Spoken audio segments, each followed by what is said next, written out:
Ngayon, pag-usapan natin ang isa sa pinakaimportanteng concept ng SMC, ang liquidity.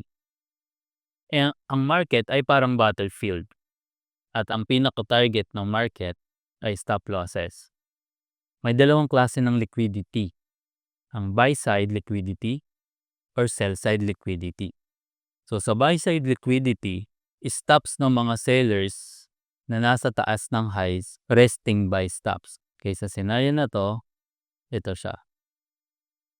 Sell-side liquidity, stops ng mga buyers nasa baba ng lows, resting sell stops.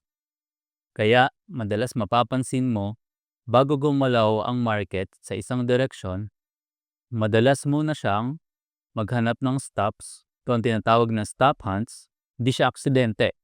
Plan move siya ng market makers. Makakuha ng liquidity, makapag-execute na malalaking position. So sa SMC, we don't fear stop hunts. Hine-expect natin sila. Scenario na to, ito, stop hunts, and ito.